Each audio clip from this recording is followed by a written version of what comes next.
దేవుని పరిశుద్ధ నామంలో అందరికీ వందనాలు తెలియజేస్తున్నానండి.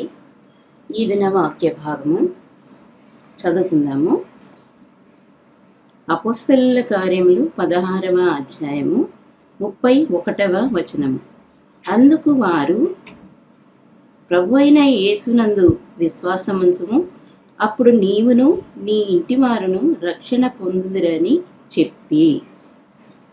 అప్పుడు ఈ సందర్భం ఏంటంటే, అపోస్తలులైన పౌలు మరియు సీల వీళ్ళు చెరసాలలో ఉన్నారు. ఎందుకు అంటే, వారు పుతోను అను దయ్యం పట్టిన ఒక అమ్మాయిని మరి వారి యజమానులకు లాభం చేస్తూ మరి సోది చెప్పుతుండగా, ఆ అమ్మాయి దయ్యం పట్టిందే ఆ విధంగా చేస్తుండగా ఆమెను ఆ దయ్యం నుంచి విడుదల చేసి ఆమెను బాగు చేయటం వల్ల అక్కడి వారందరూ వారిని దొమ్మిగా వారి మీద పడి వారిని కొట్టి వారిని అధికారులకు అప్పగిస్తే అధికారులు వారిని మరి తీసుకెళ్ళి చెరసాలలో వేయించి చెరసాల అధిపతికి ఆయనను అప్పగించి వారిద్దరిని వెళ్ళడం జరిగింది. అక్కడ చెరసాలలో మరి చాలా దెబ్బలు కొట్టి వాళ్లకు బొండ వేసి చెరసాలలో ఉంచగా, ఆ పౌలు సీలలు ఏం చేస్తున్నారంటే అర్ధరాత్రి వేళ వాళ్ళు దేవునికి ప్రార్థన చేయొచ్చు, కీర్తనలు పాడుతున్నారనమాట. అంటే అంత చెరసాల బాధ, మరి దెబ్బలు కొట్టడం, మూలు ఉంది, వాళ్ళు హింసింపబడ్డారు, తర్వాత బొండలు వేశారు. ఇంత జరిగినప్పటికీ వాళ్ళు దేవుని యందు ఆనందిస్తున్నారనమాట. ఆనందిస్తూ వాళ్ళు కీర్తనలు పాడుతూ తర్వాత వాళ్ళు మరి సంతోషగానాలు చేస్తుండగా వెంటనే అర్ధరాత్రి వేళ జరిగిన ఇష్యూ ఏంటంటే, అక్కడ పెద్ద భూకంపము కలిగి తర్వాత చెరసాల పునాదులు మరి అదిరి ఆ తరువాత తలుపులన్నీ తెరుచుకొని వారికి ఉన్న బంధకాలు కూడా ఊడిపోవడం జరుగుతుంది. అయితే అక్కడ వెంటనే చెరసాల అధిపతి లేచి ఆ ఖైదీలు పారిపోయారేమో అనుకొని అక్కడ తన్ను తాను కత్తితో పొడుచుకోవడానికి ప్రయత్నించగా వెంటనే పౌలు, అయ్యా నీవు ఏ హానియు చేసుకోవద్దు, ఎందుకంటే మేము పారిపోలేదు, మేము ఇక్కడే ఉన్నాము, నువ్వు హాని చేసుకోబాకు అంట. అనగానే వెంటనే అసలు చెరసాల అధిపతి అసలు ఖైదీల దగ్గరికి వెళ్ళి తాను సాగిలపడుతున్నాడు. సాగిలపడి అయ్యలారా అని వాళ్ళకి సాగిలపడి వెంటనే ఆయన అన్న మాట ఏంటంటే, రక్షణ పొందుటకు నేనేమి చేయాలి అంటే, ఎందుకు ఈ మాట అన్నాడు అంటే, అక్కడ వాళ్ళు ఖైదీలు పారిపోయే అవకాశము అక్కడ ఉన్నప్పటికీ కూడా ఖైదీలు అక్కడి నుంచి పారిపోలేదు, అక్కడే ఉన్నారు. అంటే వారి యొక్క సత్య ప్రవర్తనను చూచి, వారిలో ఉన్న ఆ సత్య ప్రవర్తనను గమనించిన ఈ చెరసాల సూపరింటెండెంట్ గారు వెళ్ళి ఒక ఖైదీ దగ్గర సాగిలపడి ఆ మాట పలికిండు. అంటే దీని విషయంలో ఒక మాట మనం చదువుకుందాము. యోహాను రాసిన 3వ పత్రికలో 4వ వచనం చదువుతున్నారు. నా పిల్లలు సత్యమును అనుసరించి నడుచుకొనుతున్నారని వినుట కంటే నాకు ఎక్కువైన సంతోషము లేదు. నా పిల్లలు అంటే అక్కడ పౌలు సీలలు సత్యమును అనుసరించి నడుచుకోవటాన్ని బట్టి అక్కడ ఏం జరిగిందంటే, వీళ్ళు పారిపోకపోవడం వల్ల నాకు ఏ హాని కలగలేదు, లేకపోతే నా ఉద్యోగము పోయే అవకాశాలు కానీ, లేకపోతే నాకు అవమానం వచ్చేది, నాకు పై అధికారుల ద్వారా ఎంతో ఇబ్బందికరమైన పరిస్థితులు వచ్చాయి. కానీ వీళ్ళు సత్యమును అనుసరించి నడిచిన పిల్లలే. ఈ పిల్లల వల్ల నాకు ఎంతో మేలు జరిగింది. వీళ్ళు సత్యమును అనుసరించిన పిల్లలు. అంటే దేవుడు ఏమంటున్నాడంటే, నా పిల్లలు సత్యమును అనుసరించి నడుచుకున్నట కంటే ఎక్కువైన సంతోషము లేదు. అంటే మనము సత్యమును అనుసరించమంటే, సత్యము అనగా మన దేవాది దేవుడు యేసుక్రీస్తు ప్రభువు నేనే మార్గము సత్యము జీవము అని మనతో పలికాడు. ఆయనే సత్యమై ఉన్నాడు. ఆ సత్యదేవుణ్ణి అనుసరించి నడిచిన ఈ పిల్లల ద్వారా చెరసాల సూపరింటెండెంట్ గారికి మారు మనసు వచ్చేసిందండి. వెంటనే అయ్యా నేను రక్షణ పొందాలి, నేను ఏమి చేయాలి అనగానే దేవుని యందు విశ్వాసం ఉంచు అనగానే ఆయన వారిని బయటికి తీసుకొచ్చి వారి గాయములు కడిగి మరి తానొక్కడే కాదు తన కుటుంబం అంతా అక్కడ రక్షణ పొందిందని దైవవాక్యం సెలవిస్తుంది ఈ 16వ అధ్యాయంలో. అంటే మన సత్య ప్రవర్తన ఇతరులకు ఏం చేస్తుందంటే వారిలో రక్షణ కార్యము జరిగిస్తుంది. ఇప్పుడు అనేకులు రక్షించబడటానికే, అనేకులు మారు మనసు పొంది రక్షించబడాలనే ఉద్దేశమే మన యేసయ్యది. అందుకే ఆ దేవుడు ఈ లోకానికి వచ్చి తన పని పూర్తి చేసి మరి దేవునికి మహిమను తీసుకొచ్చి యోహాను సువార్త 17లో నా పని పూర్తి చేసి నా తండ్రిని నేను మహిమపరిచి ఉన్నాను అంటాడు. ఆ పని ఇప్పుడు మనపై ఉంది కాబట్టి మరి మనము మన సత్య ప్రవర్తన ద్వారా మనము ఏమి చేస్తున్నామనే దాన్ని మనం ఒకసారి గమనించినట్లయితే మనము అనగా స్త్రీలము మనము ఉన్న చోట మనము జీవించే విధానము, మనము ఉన్న ఇంటిలో కానీ మనం చేసే ఉద్యోగంలో కానీ మనము ఎక్కడ ఉన్నా కూడా స్త్రీలముగా మనము సత్యమందు ప్రతిష్ఠించబడ్డామా, తర్వాత సత్యమును అనుసరించి నడుచుకొనుచున్నామా, ఇది మనము పరిశీలించుకోవాలి. మన సత్య ప్రవర్తనను బట్టి మనము అనేకులను రక్షించడానికి మనము పూనుకోవాలి. మొట్టమొదట మనం చేయాల్సింది ఏంటంటే మనము మన ఇంటి వారి కోసం, మన ఇంటి వారు రక్షించబడాలి, మన పిల్లలు రక్షించబడాలి, మన బంధువులు రక్షించబడాలి. మనము ఉద్యోగం చేస్తున్న ప్రాంతంలో ఉన్న వాళ్ళంతా మన సత్యమును అనుసరించి మనము ఎలాగ నడుచుకుంటున్నామో మనల్ని పరిశీలిస్తారు. మనమే లోకమునకు పత్రికలుగా ఉన్నామని వాక్యం సెలవిస్తుంది. కాబట్టి మనల్ని వాళ్ళు చూస్తున్నారు, మనల్ని చదువుతున్నారు, మన యొక్క ప్రవర్తనను కనిపెట్టుతున్నారు. మరి మన సత్ప్రవర్తన లేకపోతే దుష్ట ప్రవర్తన అనేది కూడా ప్రతి వాళ్ళు గమనిస్తుంటారు. అయితే మొట్టమొదట మనం చేయాల్సిన పని ఏంటంటే ఒక వచనం చదువుతున్నాను, సామెతలు 14:1. జ్ఞానవంతురాలు తన ఇల్లు కట్టును, మూఢురాలు తన చేతులతో తన ఇల్లు ఊడబెరుకుతుందట. మూఢురాలైతేనేమో ఇంటిని ఊడబెరుకుతుంది, జ్ఞానవంతురాలైతే కట్టుతుంది. అయితే జ్ఞానము వలన ఇల్లు కట్టబడును, జ్ఞానము వలన ఇల్లు కట్టబడుతుంది. ఏ ఇల్లు అంటే మన ఇంటి వారందరూ దేవునిలో కట్టబడతారు. మనము కట్టబడటానికి మనము ఒక ఇటుక వలె ఆ ఇల్లు కట్టబడాలంటే మనము ఒక్కొక్క ఇటుకని ఏ విధంగా మరి గోడని ఎలా కడతామో, అది స్టాండర్డ్గా ఉండడానికి ఎలా కడతామో, అది కట్టడానికి ఏం కావాలట? జ్ఞానం కావాలట.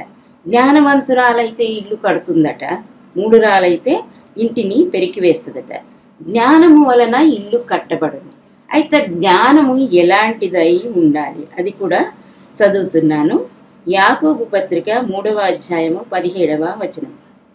అయితే పైనుండి వచ్చు జ్ఞానము మొట్టమొదట పవిత్రమైనది, తరువాత సమాధానకరమైనది, మృదువైనది, సులభముగా లోబడునది, కనికరముతోనూ మంచి ఫలముతోనూ నిండుకొనినది, పక్షపాతమైనను వేషధారణ అయినను లేనిదినై ఉన్నది. ఇదండి, ఇది పరలోకము నుంచి వచ్చిన పవిత్రమైన జ్ఞానము, పైనుండి వచ్చిన జ్ఞానం. ఈ పైనుండి వచ్చిన జ్ఞానమే ఎలాంటిదంటే మొట్టమొదట పవిత్రంగా ఉంటుంది. దేవుని జ్ఞానము పవిత్రమైనది, ఆయన పవిత్రుడై ఉన్నట్టుగా మనము కూడా అట్టి జ్ఞానము కలిగి పవిత్రులమై ఉండాలి. తరువాత సమాధానకరమైనది, అంటే ఎట్టి పరిస్థితిలోనైనా సమాధానకరమైన, అది ఎంత గలిబిలై ఉండనియండి, ఎంత క్లిష్టమైన పరిస్థితి మనకు రానివ్వండి, కుటుంబంలో అసమాధానకరమైన సంగతులు ఉంటాయండి. అందరూ కుటుంబంలో సమాధానకరంగా ఉండరు. అక్కడ అసమాధానము ఉన్నప్పటికీ అక్కడ అసమాధానము ఉన్నప్పటికీ మనము సమాధానకరమైన సంగతులను కలిగి ఉన్నామనుకోండి, మనము ఆ విధంగా మనలో ఉన్న ఈ సమాధానం ఏం చేస్తుందంటే వారిలో ఉన్న అసమాధానమును తొలగించటానికి అది పని చేస్తుంది అన్నమాట.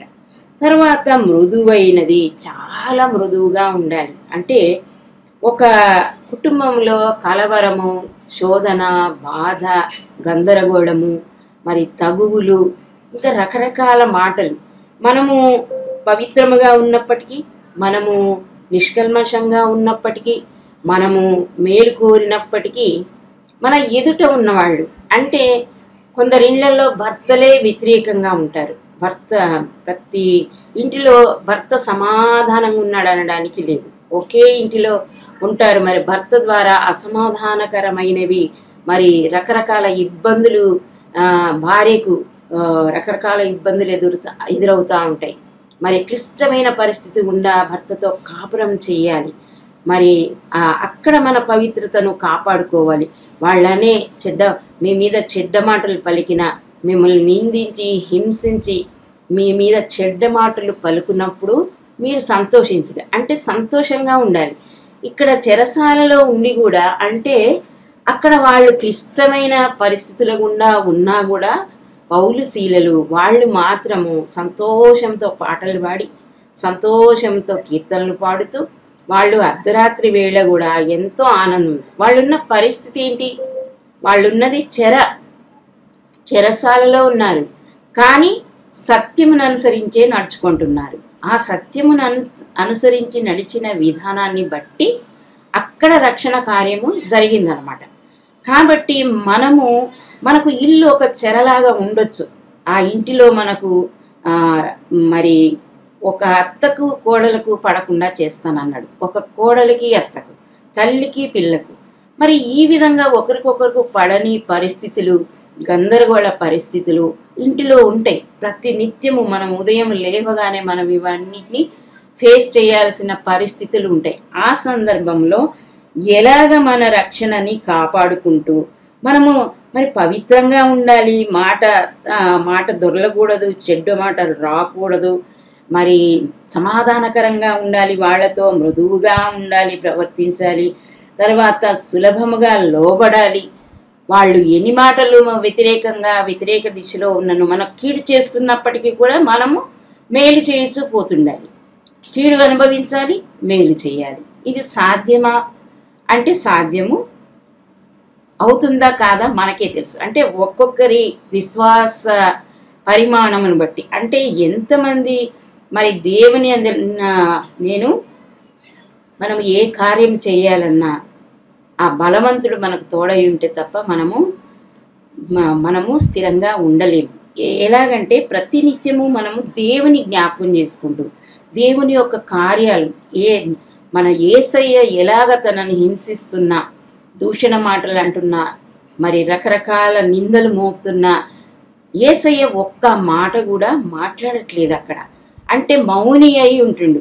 అంటే ఇక్కడ మనం కూడా నేర్చుకోవాల్సింది ఏంటి అంటే, ఆయన అంత శ్రమ పెట్టబడుతున్నప్పటికీ తాను మౌనము వహిస్తూ ప్రతిదానిని, హింసని, బాధని మరి తన మీద ప్రయోగిస్తున్న మరి రకరకాల ఆయుధాలు, మేకులతో పొడుతున్నారు, తర్వాత బల్లెంతో పొడుస్తున్నారు, తలకు ముళ్ళ కిరీటం పెడుతున్నారు.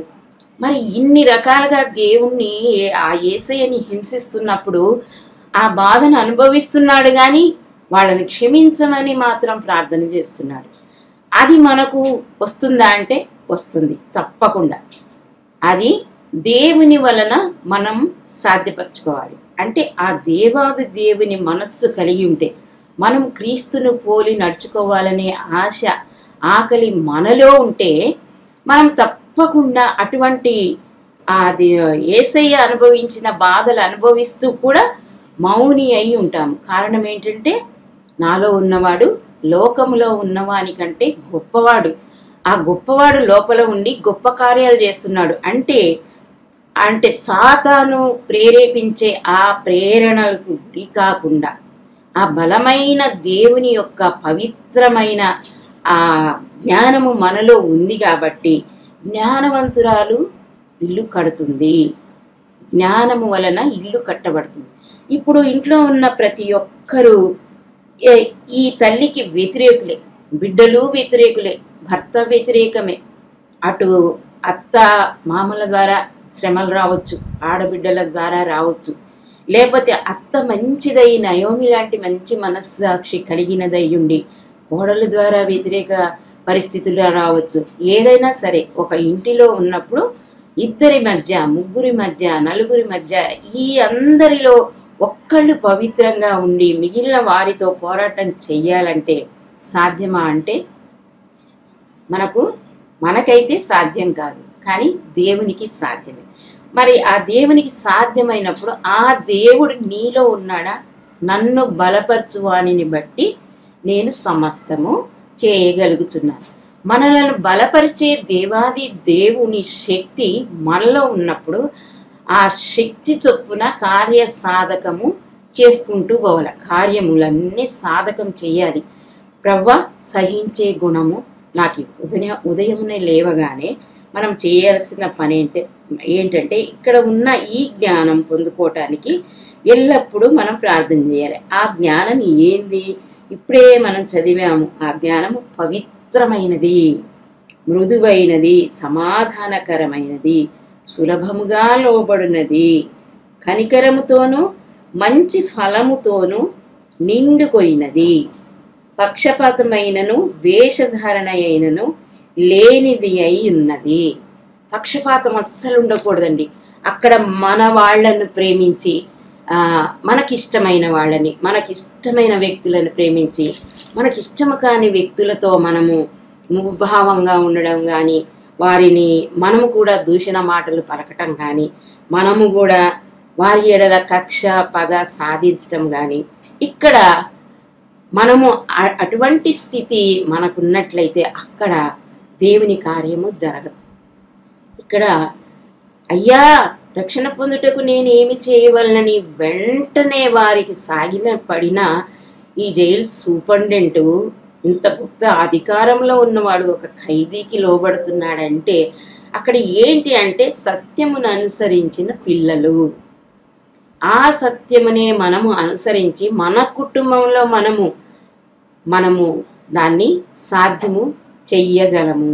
అది ఎలా అంటే మన ప్రభువు దానిని సాధ్యపరుస్తాడు. మనం ఎవరి శరణు వచ్చాలి అంటే, ప్రభువా, ఇట్టి పవిత్రమైన జ్ఞానముతో ప్రతిదినము నన్ను నేను పరీక్షించుకుంటూ, నేను వేషధారణ లేకుండా మంచి ఫలముతో, లోబడు స్వభావము కలిగి, కనికరముతోనూ సమాధానముతోనూ మృదువుగాను పవిత్రమైన దానిగా నేను జీవిస్తూ ఈ ఇల్లుని నేను కట్టాలి అని నీవు తీర్మానించుకున్నట్టయితే, ఆ ఆశ ఆకలి అంటే దేవుడు మనకు అప్పగించిన పని ఆయన ఒక్కటే కోరాడు, మన ద్వారా అనేకులు వెలుగులోనికి రావాలి. వాళ్ళు చీకటిలోనూ మరణ ఛాయలోనూ కూర్చుండి ఉన్నవారు, వారికి వెలుగు తెలియదు, వెలుగు ఫలమేంటో వాళ్ళకి తెలియదు. వాళ్ళు తెలియక వాళ్ళు నిజంగా వెలుగులో ఉన్న వాళ్ళైతే వాళ్ళు మనకు వ్యతిరేకంగా ఉండరు. ఎందుకంటే మనలో ఉన్న మంచి గుణాలు చూచినప్పుడు కలిసి ప్రార్థిద్దాము అని మనతో పాటు మోకరిస్తారు. మనతో పాటు వాళ్ళు శ్రమ అనుభవిస్తారు, మనతో పాటు మేలు చేయుచుపోతారు. కానీ వాళ్లకు ఆ వెలుగు లేదు. కాబట్టి ఆ చీకటిలో ఉన్న వ్యక్తుల కోసం మనము పవిత్రమైన స్త్రీగా, పవిత్రమైన చేతులెత్తి మనము ప్రార్థించే స్త్రీలముగా ఉండాలి. మన ప్రార్థన సఫలము కావాలంటే మహోన్నతుడైన దేవునికి మనము మొరపెట్టాలి. మొరపెట్టి ఆ పవిత్రమైన చేతులెత్తి ప్రార్థించడానికి ప్రతిరోజు, అయ్యా, ఈ కుటుంబంలో రక్షణ లేకుండా ఉన్న నా భర్తే కానీ, నా పిల్లలే కానీ, నా అత్తమామలే కానీ, నా ఆడబిడ్డలే కానీ, నా రక్త సంబంధులు, అన్నదమ్ములు, అక్క చెల్లి, ఒక కుటుంబం బాగుందంటే సొంత వాళ్ళు కూడా ఏం చేస్తారంటే అసూయ చెందుతానే ఉంటారు. ఒక అన్నదమ్ములు అక్క చెల్లెళ్ళలో ఇప్పుడు కయీను ఏ విధంగా హేబేలును హతమార్చాడు, ఆయనను మెచ్చుకున్నందుకు, దేవుడు అర్పణను అంగీకరించి ఆయనను మెచ్చుకున్నందుకు మరి కయూనికి అసూయ. అసూయ మరి ఈ అసూయ ద్వేషాలు అందరిలో ఉంటాయండి. సొంత వాళ్ళల్లో, ఒకే కుటుంబంలో పుట్టిన అన్నదమ్ములు అక్క చెల్లెళ్ళలో కూడా ఇవి ఉంటాయి. తర్వాత బంధువర్గంలో ఉంటాయి. తర్వాత ఒకే కుటుంబంలో ఉన్న మరి అందరిలోనూ ఉంటాయి. అందరూ ఒక రకము భక్తిపరురాలైన స్త్రీగా నీవు ఒక రకంగా ఉండాల్సి ఉంటుంది. ఇక్కడ యుద్ధము, వారితో నీవు యుద్ధము చేయదు, అయితే నువ్వు చేయొద్దు, నేను చేస్తానంటాడు. వారితో నేనే యుద్ధం చేస్తా. దేవుడు మన పక్షంగా ఉండి యుద్ధం చేసేటప్పుడు ఈ సాతాను యొక్క కుయుక్తులన్నింటినీ జయించే శక్తి మనలో ఉంటుంది. ఉన్నప్పుడు మనము జయ జీవితం జీవిస్తూ మనము వారికి మాదిరిగా ఉండాల్సిందో ఉంటుందన్నమాట. ఇంకొక వచనం కూడా చూద్దాము.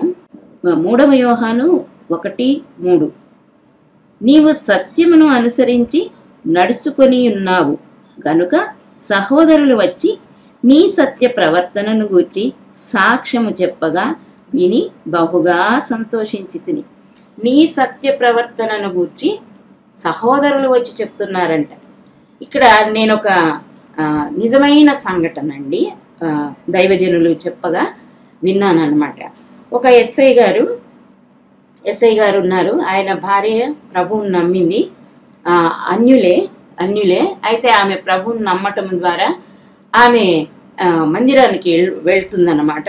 అయితే ఆదివారము మందిరానికి వెళ్ళడము భర్తకు తెలియదు. దేవుని సన్నిధికి వెళ్తుంది, వస్తుంది. చాలా దేవుని సంగతులు ఎరిగి విశ్వాసంలో ఎదుగుతూ జీవిస్తున్న ఆ బిడ్డ విషయము భర్తకు తెలియదు. అయితే ఒకనాడు తాను డ్యూటీ నుంచి సండే వచ్చేసరికి భార్య లేకపోవడం వల్ల తాను ఏమంటాడంటే మళ్ళీ వెళ్ళిపోవడం, తిరిగి రావడం. భార్య వచ్చినాక ఇక్కడికి వెళ్ళామంటే నేను ఇట్లా ప్రభువుని నమ్మానండి, ఇట్లా చర్చికి వెళ్తున్నాను సండే అనగానే ఆయన చాలా ఉగ్రుడై, నిజంగా జరిగిన సంఘటన, ఉగ్రుడై భార్యని చాలా దెబ్బలు కొట్టేసి నువ్వు అసలు ఎందుకు చర్చికి వెళ్తున్నావని భార్యని హింసించి వెళ్ళిపోతాడనమాట. వెళ్ళిపోయి మళ్ళీ ఇంకొక సండే కూడా ఆయన కొట్టినప్పటికీ తిరిగి మళ్ళీ సండే ఆమె చర్చికి వెళ్తుంది.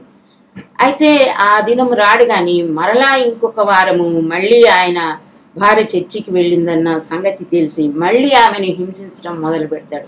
అయితే ఆమె బతిమలాడుకుంటుంది, నేను చర్చికి వెళ్లకుండా ఉండలేనండి, ఆ దేవుడు నాలో రక్షణ కార్యం జరిగించాడు, నేను సండే మాత్రం తప్పకుండా చర్చికి వెళ్తానని బ్రతిమలాడుకుంటుంది. కానీ అయినప్పటికీ ఆయన అంగీకరించడనమాట.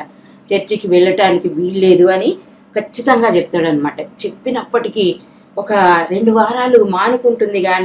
కానీ దేవుని ఎరిగిన బిడ్డ కాబట్టి తాను ఇంట్లో ఉండటము తనకు ఏమాత్రం ఇష్టం లేదు.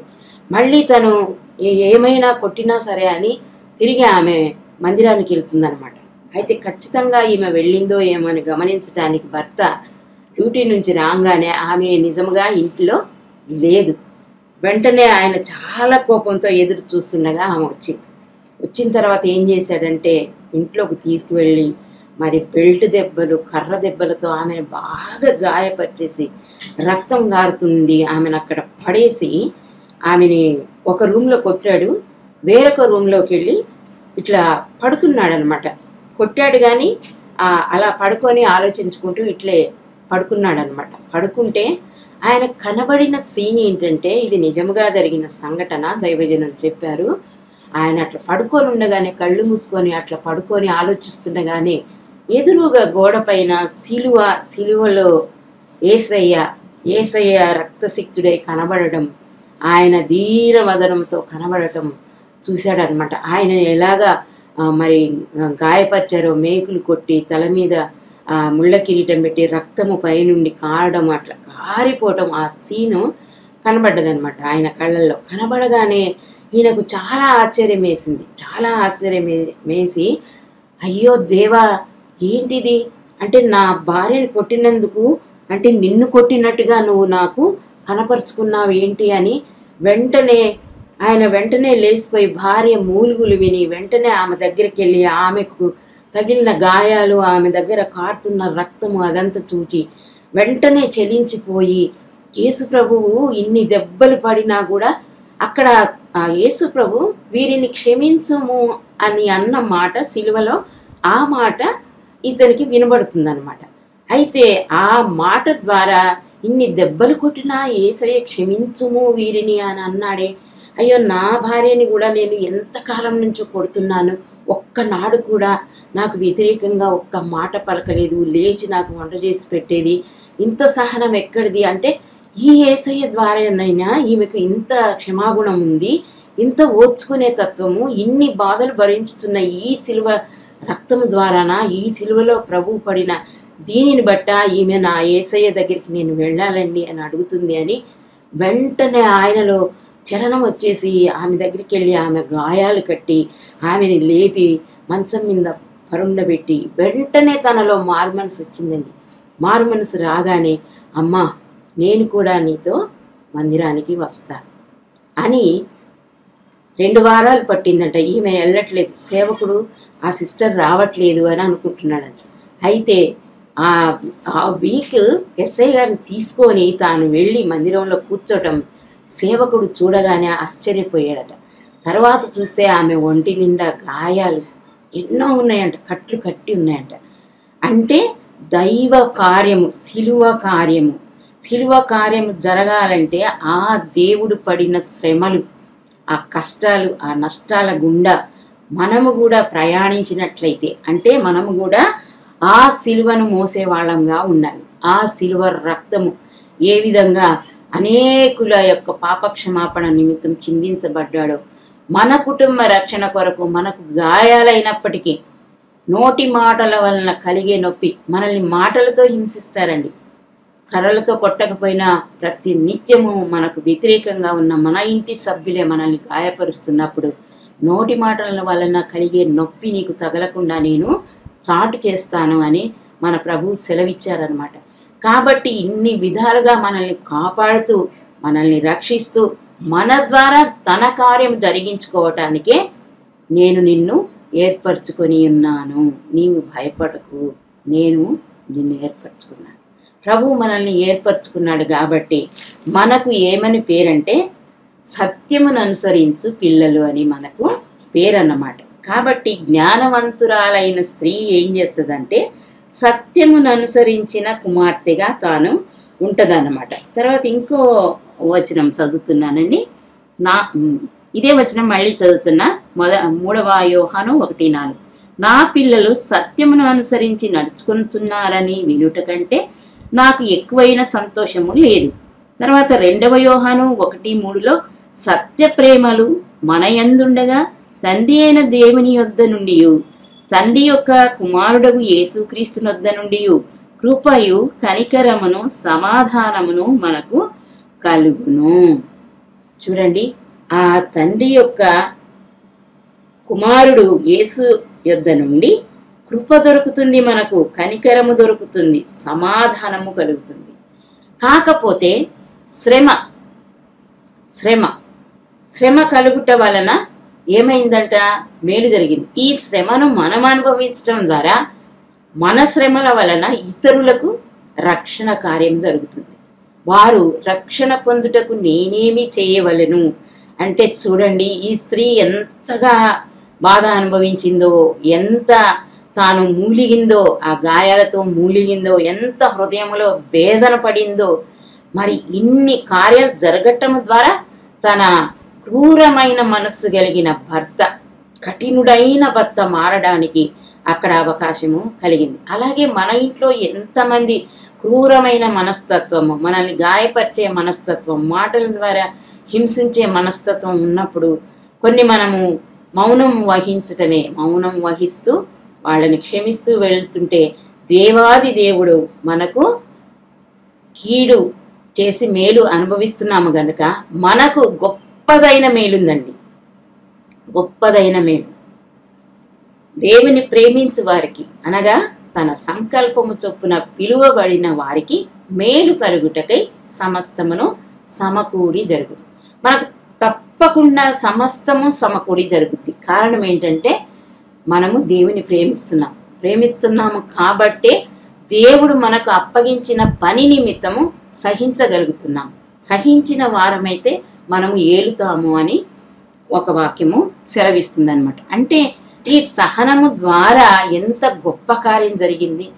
మనము దేవునికి సత్యమైన పిల్లలుగా, సత్యమును అనుసరించే పిల్లలుగా మనం ఉన్నామని ఆ దేవాది దేవుడు ఏంటంటే సంతోషిస్తున్నాడు. నా పిల్లలు సత్యమును అనుసరించి నడుచుకొనుట కంటే నాకు ఎక్కువైన సంతోషము లేనేలేదు. అది అక్కడ పౌలుశీలలు కూడా బాధలో, చెరలో, మరి ఎన్నో ఇబ్బందుల్లో కూడా పాటలు పాడుతున్నారు, స్తుతిస్తున్నారు. అందువల్ల ఆ జైలు సూపరింటెండెంట్ రక్షించబడ్డాడు. ఇక్కడ ఈ స్త్రీ, జ్ఞానము గల స్త్రీ, పవిత్రమైన జ్ఞానము కలిగి, సమాధానకరమైనదిగా, మృదువైనదిగా, సులభంగా లోబడింది, కనికరంతోనూ, తర్వాత మంచి ఫలంతోనూ నిండుకొని ఉన్నది, తర్వాత పక్షపాతం లేకుండా ఉన్నది, వేషధారణ కూడా లేదండి.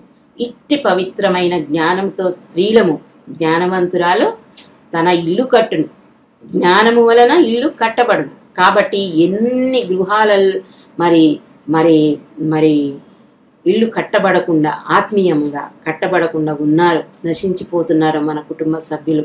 వాళ్ళ నిమిత్తము మనము సహనము కలిగి, ఓపికతో, నిరీక్షణతో ఆ దేవాది దేవుని అనుసరించి, సత్యమును అనుసరించి, అంటే మన యేసుక్రీస్తును అనుసరించి నడుచుకుంటూ మనము అటువంటి పిల్లలముగా ఉన్నప్పుడు, అటువంటి స్త్రీలముగా మనం ఉన్నప్పుడు తప్పకుండా దైవ కార్యము నెరవేరుతుందన్నమాట. కాబట్టి అట్టి కృపలో మనలను బలపరచుటకు ఆయన బలము వల్లనే మనం ఇవన్నీ చేయగలుగుతున్నాం. కాబట్టి అట్టి బలవంతుడైన దేవాది దేవి యొక్క శక్తిని మనం పొందుకొని మన జీవిత యాత్రలో అనేకుల రక్షణ కొరకు మనము క్రీస్తును పోలి నడుచుకునేటట్టుగా మనము ప్రతిదినము ఆయన యొద్ద విచారణ చేసి ఆయన ద్వారా శక్తిని పొందుకొని ఆ శక్తితో, ఆత్మశక్తి చేతను, బలము చేతను కాదు కానీ ఇది ఆత్మ ద్వారానే జరుగుతుంది. కాబట్టి అట్టి ఆత్మను పొందుకున్న స్త్రీలముగా మనముండి మన కుటుంబ సభ్యులను, మన కుటుంబంలో ఉన్న ప్రతి వ్యక్తి రక్షణ కొరకు మనము ప్రార్థన చేసి, మన క్రియలు కూడా, క్రియల ద్వారా, క్రియలు లేని విశ్వాసము కానీ ప్రార్థన కానీ వ్యర్థమే. కాబట్టి క్రియల ద్వారా మనము చూపించి మరి దేవునికి మహిమకరముగా జీవించి క్రీస్తును పోలి నడుచుకొనుటకు ప్రభు నిత్యము మనకు కృప అనుగ్రహించినట్లుగా ప్రార్థించుకుందాం. పరిశుద్ధ తండ్రి, ప్రేమ కలిగిన మా నాయన, సర్వశక్తుడా, ఇంతవరకు మాకు తోడుగా ఉండి నాయన మరి సత్యమును అనుసరించి ఎలాగో నడుచుకోవాలో నా ప్రభా దైవ లేఖనముల ద్వారా గమనించి ఉన్నాము తండ్రి. మరి జ్ఞానము కలిగి ఆ సత్యము తెలుసుకొని ఆ పవిత్రమైన జ్ఞానముతో నా ప్రభా ఇల్లును కట్టుకొనుటకు నాయన స్త్రీలముగా మాకు సహాయం చేస్తారని, ఇప్పటి వరకు విన్న వాక్యము ప్రతి హృదయంలో కార్యం జరుగునట్లుగా మీరే సహాయపడి ముద్రించగలరని మా ప్రభువును ప్రియ రక్షకుడైన యేసు క్రీస్తు వారి పరిశుద్ధ నామమున ప్రార్థించి అడిగి పొందుకొని ఉన్నాము తండ్రి. ఆమేన్. Praise the lord.